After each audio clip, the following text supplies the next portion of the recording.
Welcome to Casual Friday. I just got this t-shirt in the mail the other day, and it's February in Minnesota, so it's not really t-shirt weather, but I really wanted to wear it. Plus, I'm sick of my sweaters. So I have no idea where I bought this from. I could probably figure it out and put a link down below. It was one of those things where I was going through my Facebook feed, and not only did I see an advertisement for something I wanted, I actually clicked on it in order to buy it immediately. I like knitting related t-shirts for the summertime because I don't wear my sweaters in the summertime. So I'm always on the lookout for them. I just happened to find this. I'm going to share with you a spinning update. I haven't had one of those in a long time. And then I will give you my Finish It February updates. My spinning related update has to do with what I'm sitting on right now.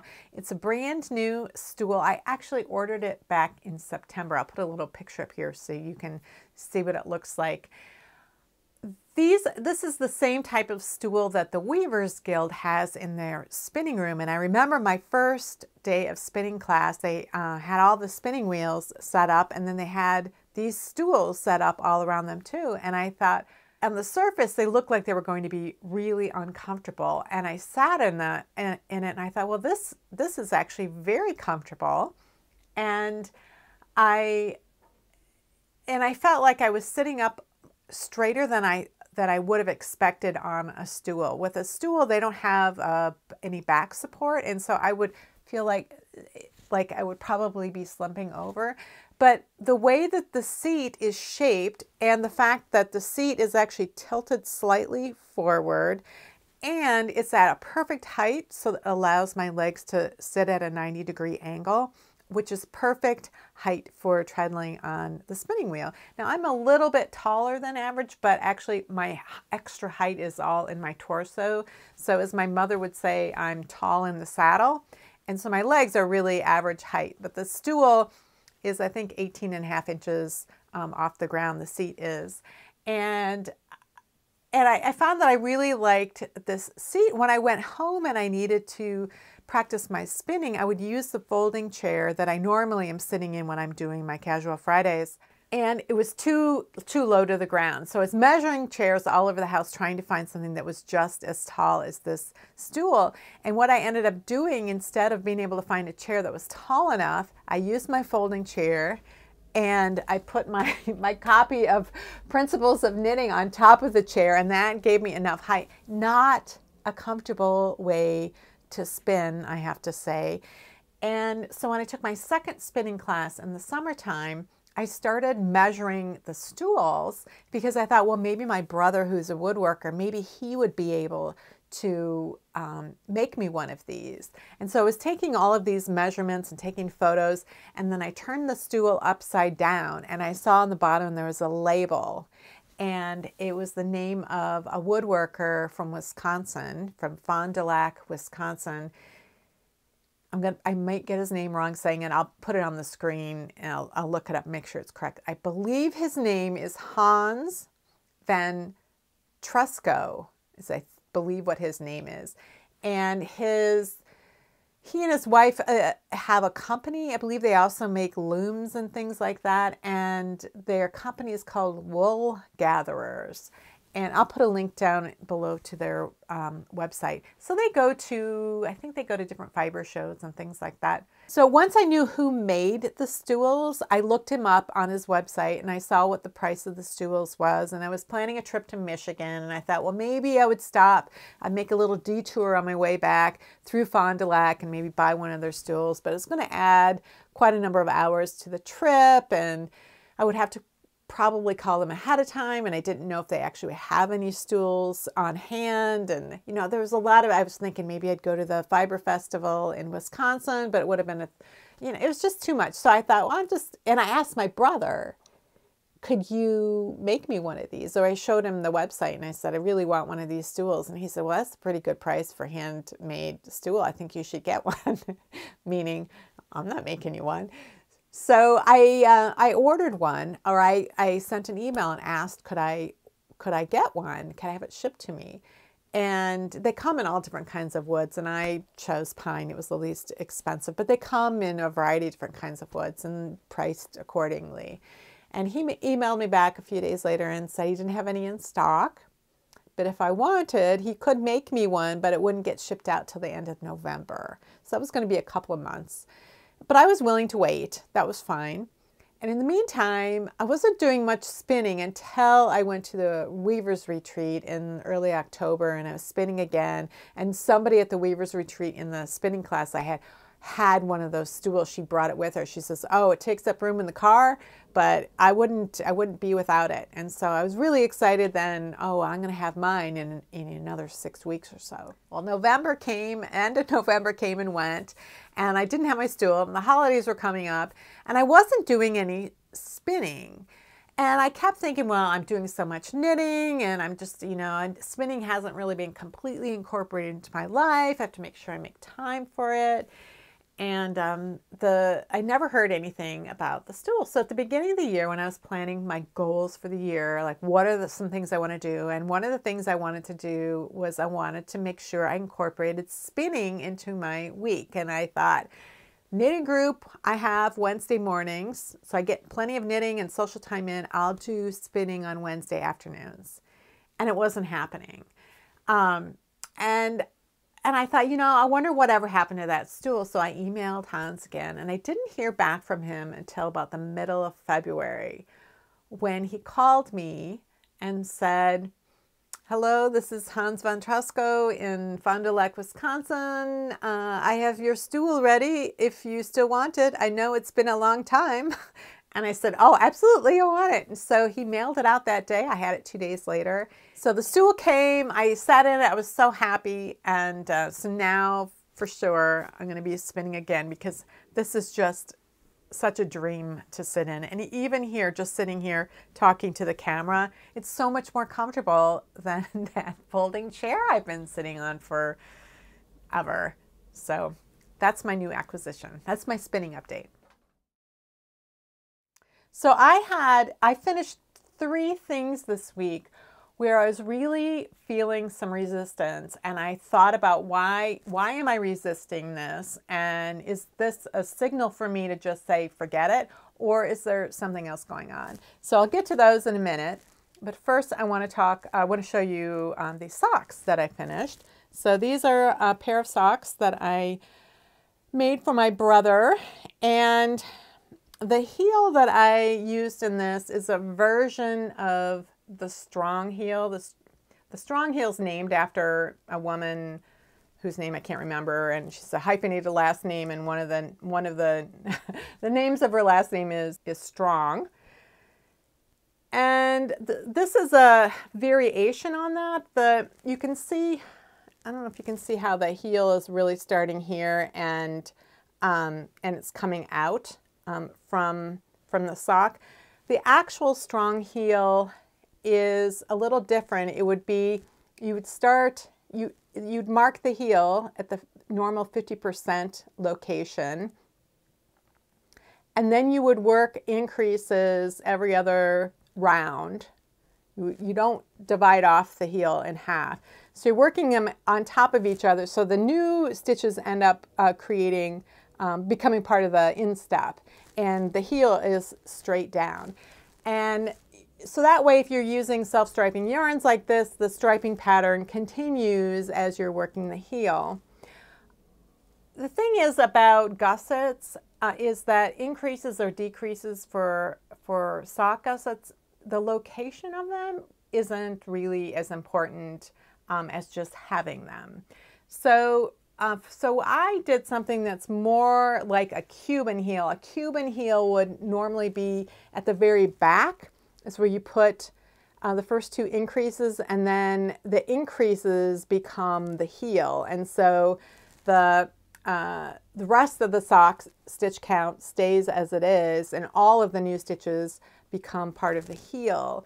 And in the case of my brother's sock, I didn't want something that was quite as narrow at the back, so I had, I think, about 6 stitches at the back where I placed the first increases on either side, and then I kept going out. The problem that, and I've made a pair of socks using this kind of a heel for myself, and they're a little bit too long, and I'm not sure, I wasn't sure why. Like, this is the first time I'd ever made a pair of socks that were too long for me, even when I was trying them on. So I was trying to figure out what the issue was with these socks, so that for this type of heel, you continue working the instep while you're working the heel. It's not like with other socks where you're only working on the heel stitches, and then when you're done with the heel, then you resume working in the round.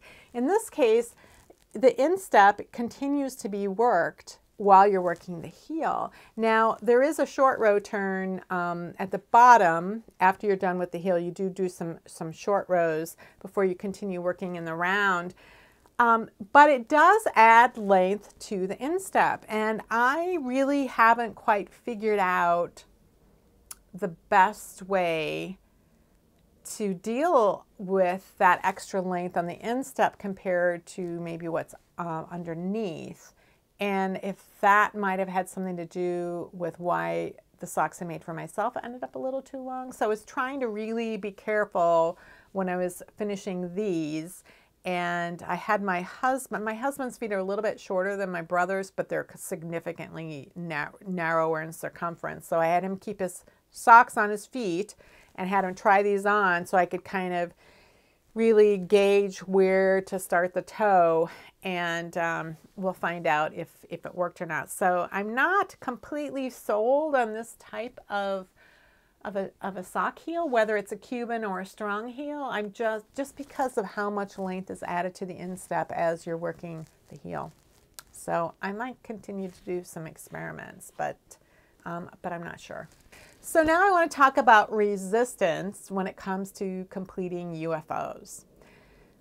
One of my UFOs was the 1898 hat. I had started it, I've made 3 of these. I made one for my brother, I made one for my mom's husband, and one for my husband, and everybody has loved the hat. And because I go to the dog park every morning year-round, Monday through Friday, and I'm there for 45 minutes to an hour, it gets cold in the winter here, and I want to make sure I have a warm hat. So I have a lot of different layers that I wear depending on the cold. But everyone who I've made this hat for has said how great it is. Oh, here it is. It looks super dorky when you're wearing it, but it completely covers the ears, and this edging here kind of cups the ears as well. The headband is a double thickness of garter stitch. So you start at the back and you are working flat. The headband is about this wide, and this bit right here that kind of looks like I-cord, that's right in the center. Those are slip stitches. That's sort of where it folds. So you knit all the way, you do some increases to create this ear flap, and then you do decreases to complete it. You go straight across, and then you do another ear flap, and then you come back to the center. And at the center, you can either graft, the directions tell you to graft it, but you could seam it. There are a lot of different things that you could do. And the problem that I was having was grafting it completely in pattern without a half stitch offset. And the first hat, that happened because I used Judy's Magic cast on rather than a regular provisional cast on. And then I think I had the problem again because I didn't realize that when you are grafting 2 ends of the same strip together, you have a different setup than you have when you were working 2 different pieces of fabric and you're grafting the 2 tops together. You will have a half stitch offset in that regard. But it is possible to graft something in pattern if it's the 2 ends of the same strip of fabric. And I knew that, but I wasn't quite sure how to do that with live stitches. I normally would do that with waste yarn, and then I could line things up and get everything perfectly. But I wanted to be able to do this off the needles because it was mostly garter stitch with just the slip stitches in the center. So I'd finally figured out each hat, you know, one more thing to do, one more thing to do. And I was talking about this earlier this fall that, oh, I wanted to make another one of these hats, and I was going to do some sort of technique video associated with this to show how I grafted and a few other techniques that I used. And people responded to that. And we've had a long thread going on in my Rocks group about this particular hat and different techniques. And so when I knit the headband for this, it sat to the side for, I don't know, maybe a couple of months, because I kept saying, okay, I got to do the video showing how I'm going to graft this. I got to do the video. And I kept resisting that. And I couldn't figure out why I wasn't doing it. And so I had to, you know, I'm a very analytical. And so I had to think about what is causing me to resist doing this. And I realized I wanted the hat. I wasn't resisting knitting the hat. I was resisting getting back to it, because that would mean I'd have to do this video that I said I was going to do. And I realized that I really don't want to do technique videos that have to do with a pattern that I didn't create, that isn't one of my designs, because for one reason, I'm not doing a full set of videos on every single technique that has to do with this pattern, but it's not my pattern. It's such a specific technique video to do it specifically about this hat. And it just seemed like it would be kind of a weird thing to have on my channel. So I think that's where the resistance was coming from. And I thought, okay, well, I could do something else. I could do a written tutorial and just put it in my my Ravelry group and in that thread, and I'd be fine with that, or something. But once I decided, you don't have to do a video on this, I picked up the hat and I finished it that night. So that's where that resistance was coming from. So the yarn for this hat is yarn that I dyed at a knitting retreat. It's just about 2 years ago now. It was the first retreat I went to for the Knitters Guild. And I wanted red. Red's my favorite color. I wanted red, and I wanted something like a blue red. I didn't want an orangey red. I don't like orangey reds. And I wanted something that had some depth, that was like tonal to it. And so the dyer, she was from 3 Irish girls, and she was helping me do this. So we had done all these different skeins where she had taught us different techniques, and with just small mini skeins of yarn. And then we got to pick a full skein of, we had a choice of a couple of different yarns.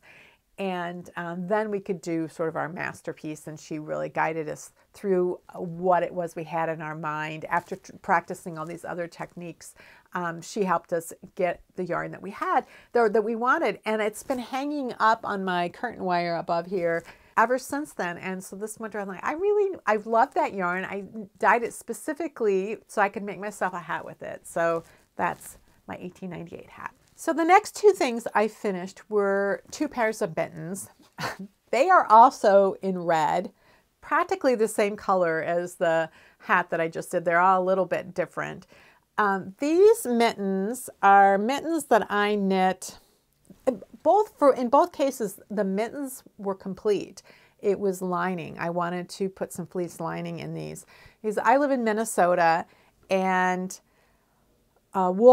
even wool mittens, knitted mittens, are not warm enough to keep if you're going to be outside for any length of time. If you're just going to be in the car or something, and then even then they're kind of slippery, so you might want to put something on the palms. But to wear outside for any length of time, you know, it's just not enough unless they have thrums in them, or you line them, or something like that.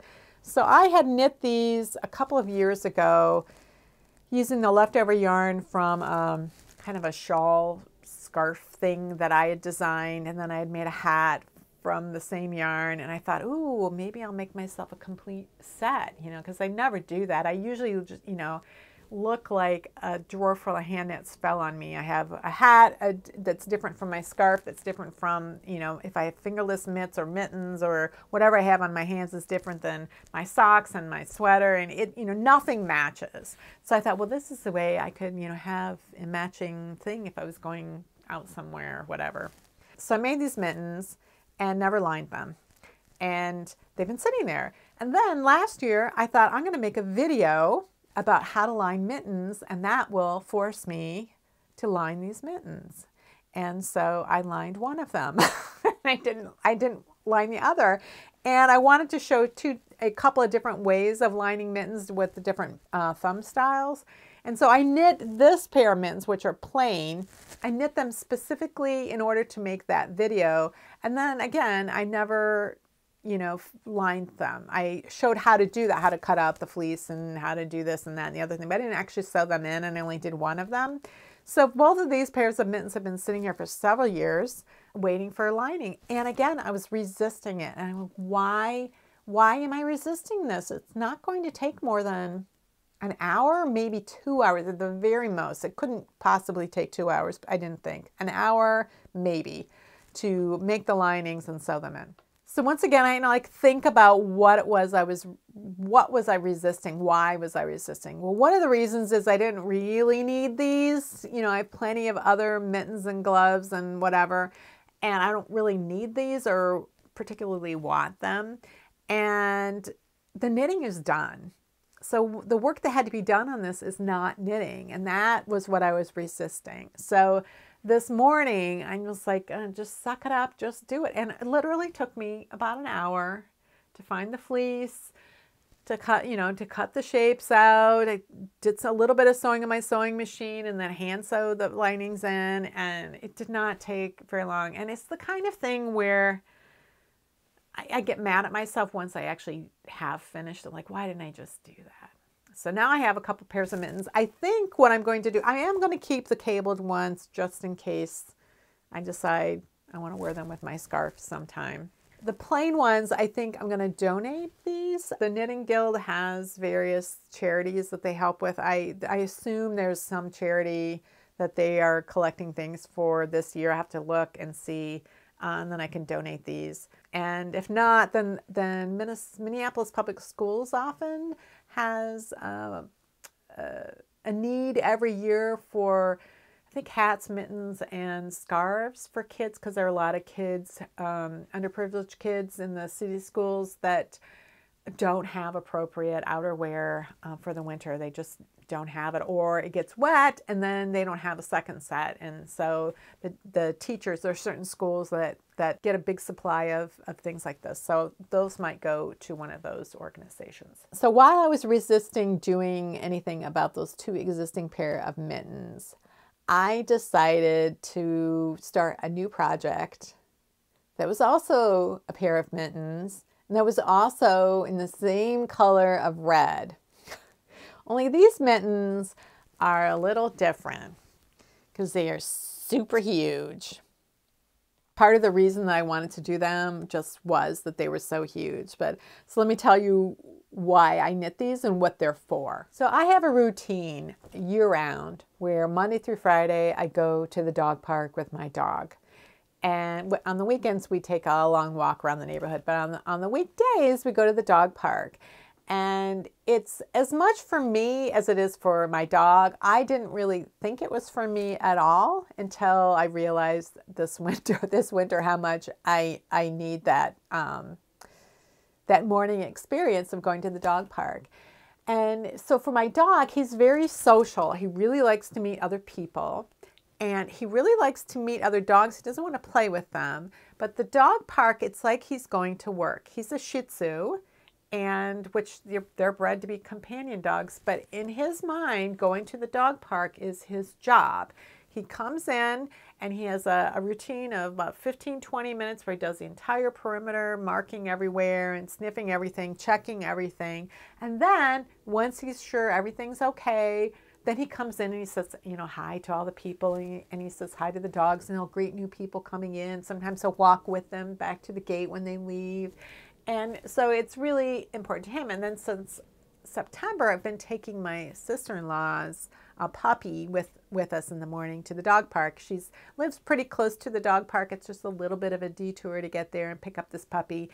And he is entertaining. So when Herbie, my dog, is doing his security check and I'm chatting with, my dog park friends, they're really interesting people. You get to see them every day and you get interested in what's going on with them. And so you have these friendships with the people and with the dogs. It's good to see them. And the puppies, when they're playing, are so entertaining. And it's just a great way for me to start my day. Go there first thing in the morning, watch the dogs play. I'm outside in the fresh air across the street from one of the city lakes. It's a beautiful setting. And it's a great way to start the day. Now, I am a little bit of an extrovert. I am one of those people who gets energized by being in social situations, particularly if I know most of the people. I don't like going to places where there's a ton of people and I don't know anyone. That I find very draining.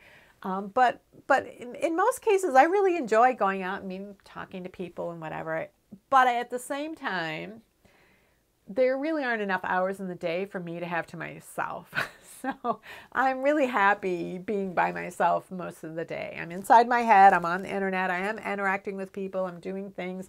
I'm thinking a lot about things. I'm knitting. I'm doing whatever. So I don't mind not having social contact, I thought, until in January, we started getting some really, really cold weather. Now, I've also been going to this knitting group since October when I was at this retreat where I was doing spinning. It was a weaver's retreat, but I was taking spinning classes there. And I found out about a knitting group that I've been going to once a week. I really love it. I really enjoy it a lot. So when January came around and the temperatures plummeted, if it's 10 degrees below zero or colder, I don't go to the dog park. It's just we still have to get up and get dressed and go out and go for a walk, but we just go in the neighborhood, maybe 6 blocks, something like that. And then we're back in the house. So we don't go to the dog park when it's below 10, when it's below 10 below Fahrenheit, which is, I don't know, what is that? Like 15 below, 20 below centigrade? So we don't do that. Well, it was like 27 degrees below zero. So it was, there's no dog park and nobody was going to go to knitting group. And so we had several days of this, 20 below weather, and then I wasn't getting out and seeing anybody. And I got what I called cangry, so cold-induced anger from being confined. And I realized how important it was to me to get to the dog park every day, but also to have that weekly contact of my knitting group. Well, for the past couple of months, if it hasn't been the 20 below weather, it's been snow. We had no snow to speak of all winter long, which is very unusual. And then all of a sudden, now we're breaking records with the amount of snow we have. So I will still go to the dog park if we've only got like 3 or 4 inches of snow, because I can still drive there before they've plowed. But much more snow than that. And Herbie really, his legs are too short. He can't get through the snow. So if we have a lot of snow, I don't go to the dog park. And also, if they haven't plowed, if there's too much snow for me to drive, I can't go to knitting group either. So it's been between the sub-zero, cold and the snow, I've missed a lot of knitting, my weekly knitting group. And it's really bothers me that this is happening. So one week, I'm on the way to get my sister-in-law's puppy, and there is, I think, a 3-alarm fire in our neighborhood. And everything came to a standstill. I couldn't get anywhere. It's not like I couldn't get where I wanted to go. I couldn't get away from where I was. And it took me an hour to get to my sister-in-law's house and then to the dog park. And then we were at the dog park. And then it took me longer than normal to get home. And by then, it was too late to go to knitting group. So once again, I missed knitting group. But this woman at knitting group emailed the group out later that afternoon and said, oh, here's a link to the giant mitten, or the big mittens or giant mitten pattern that I was telling you about.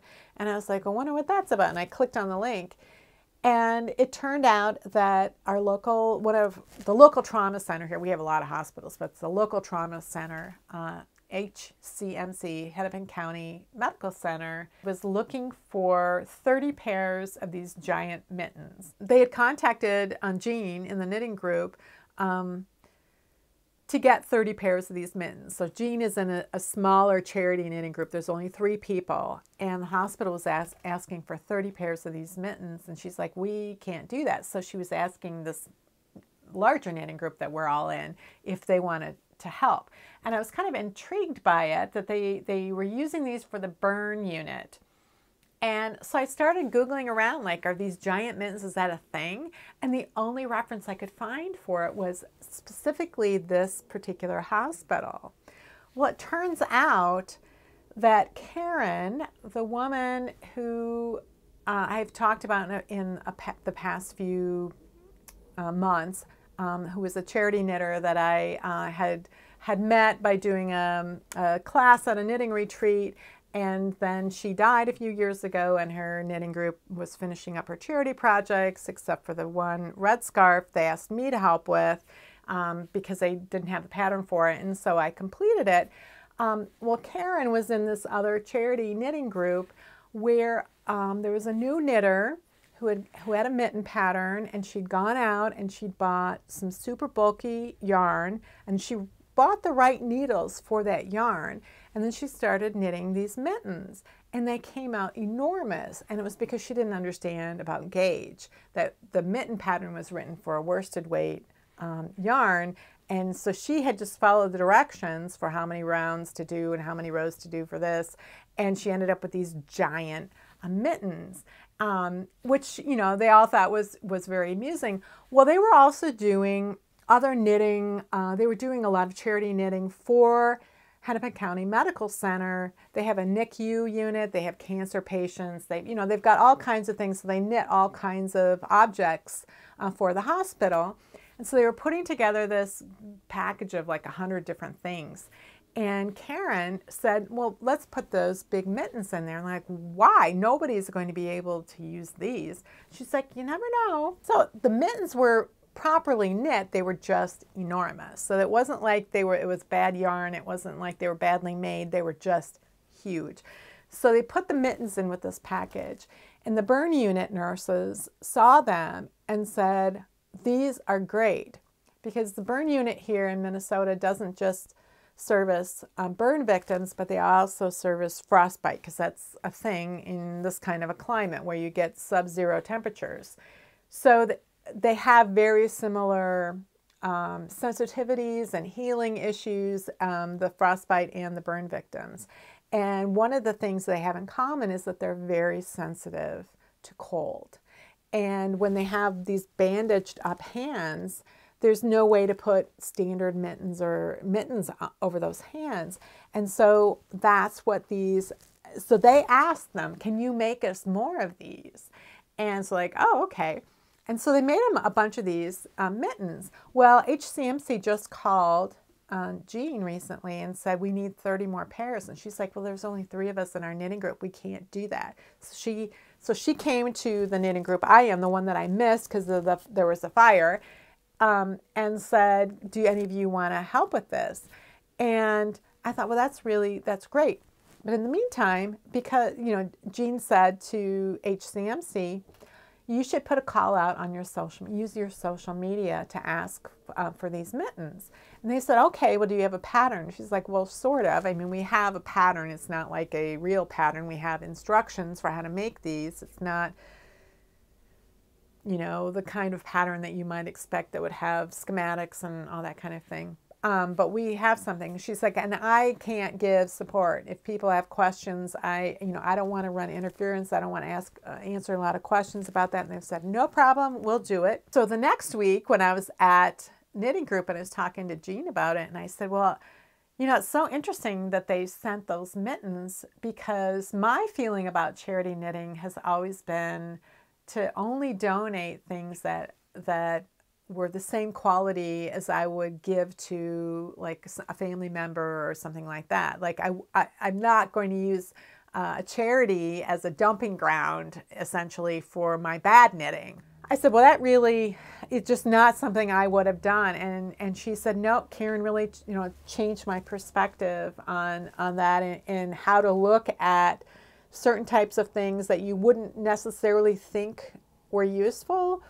but that somebody else might find useful. Like I said, they're well made, they're just a different size than would normally be expected. The giant mittens weren't bad knitting, they were just big knitting. And so sometimes if you're knitting a hat or something like mittens or something like that, you know, humans do come in a variety of sizes. So if they're too small or too big for the intended recipient, there probably is a recipient that could use that. It's not the same thing as learning to knit with really inexpensive kind of crappy yarn in an ugly color where that's full of mistakes, and you don't want to wear this, and you're just like, well, I'll just give it to charity, somebody will want that. That is a really different type of situation than sizing issues. I had looked around when I had seen this email link and wondering about these mittens. I hadn't realized at first that it was a mistake that caused, it was a knitter's mistake that created the first pair of mittens. It wasn't something that the hospital thought they needed or thought to ask for. It was something that somebody made a mistake and somebody else saw the utility in it, and then they wanted more of them. So I saw the Facebook post that HCMC put out about these mittens, calling for more mittens. And I also saw that more than 1,000 people had shared that post. And so when I was at Knitting Group the next week, I said, you know, this is going to be like those penguin sweaters where there was like these penguin rescue and they had been in an oil spill, and so they needed little sweaters for penguins, and then people from all over the world made thousands and thousands of sweaters for these like 40 penguins. And I said, they're going to get so many mittens. And she's like, they're totally okay with that. They're happy to get them. They'll be in contact with other burn units. They're going to share what they have. So once I heard that, because at first I thought, oh, I'll make some mittens. And then I saw 1,000 people sharing. And I'm like, oh, I'm not going to make any mittens. And then she said, no, they'll share them with other people. Because nobody else is asking for this. Nobody else knows to ask for these. So that's what I did. I made some giant mittens, and they're just they're just kind of fun to make because they're just comically huge. So that was my new project for the week, and I had no resistance to making these, but I did think once I finished yet another pair of red mittens that I really ought to finish the 2 pair of red mittens that I already had. I did have a thought though, that burn victims don't only burn their hands, they probably have burned feet too. And it does make me wonder if there is a need for giant socks for bandaged feet. I don't know, but I'm going to find out. Well, that's it for this week's Casual Friday. I'm wondering if any of you are doing your own version of Finish It February and how you are progressing. I'd love to hear about it. You can leave it down in the comments below or on my Ravelry group, Rocks. Thanks for watching, and I'll see you next week.